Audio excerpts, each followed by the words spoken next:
सर्वसामान्य जनतेचा बुलंद आवाज सांगली न्यूज नेटवर्क। महापालिका क्षेत्रातील सुधारित घरपट्टीमुळे अमाप दरवाढ। सांगली मिरज आणि कुपवाड महानगरपालिका अंतर्गत घरपट्टी विभागाकडून सुधारित घरपट्टी वाढीव प्रमाणात आलेली आहे, त्यामुळे अमाप दरवाढ झालेला आहे।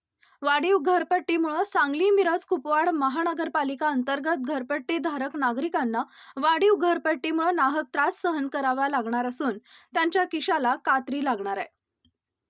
वाढीव घरपट्टीमुळे घरपट्टी धारक नागरिक जनता त्रस्त झाली असून महापालिका प्रशासनाकडून घरपट्टी धारकांना पूर्व नोटिसा देण्यात येत आहे। काही हरकती असल्यास लिखित तक्रार देऊन महापालिका प्रशासनाला जाब विचारू शकतात असं सांगण्यात येत आहे। घरपट्टी धारकांच्या काही तक्रारी असतील, संबंधित महापालिका प्रशासनाला लेखी तक्रारी अर्ज करून आपलं म्हणणं मांडू शकता।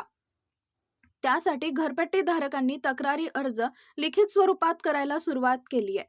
सांगली मिरज आणि कुपवाड महानगरपालिकेचे आयुक्त यांनी वाढीव घरपट्टी संदर्भात योग्य ते निर्णय घेऊनच घरपट्टी धारकांना दिलासा द्यावा, अन्यथा सांगली मिरज कुपवाड महानगरपालिका विरोधात मोठे आंदोलन उभे होऊ शकते, याचीही दखल मनपा आयुक्त शुभम गुप्ता यांनी घ्यायला हवी।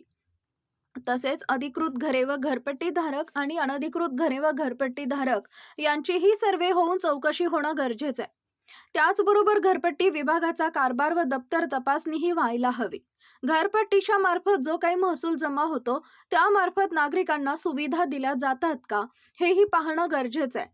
सांगली मिरज कुपवाड महानगरपालिका अंतर्गत येणारे सर्व रस्ते, स्ट्रीट लाईट, ड्रेनेज, घंटागाडी या सुविधा दिल्या जात नाहीत।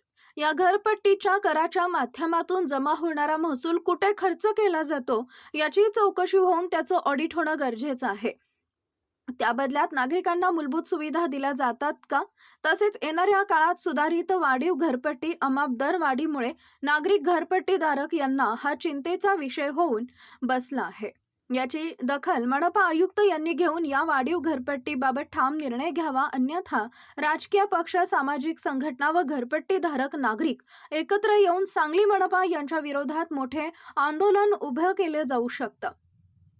तसेच घरपट्टी धारक नागरिक रस्त्यावर उतरल्याशिवाय शांत बसणार नाही, तसं या बातमीच्या माध्यमातून मनपा प्रशासनाला दर्शवायचंय। डॉक्टर श्रीकांत भोसले, आवाज सांगली न्यूज नेटवर्क व वृत्तपत्र।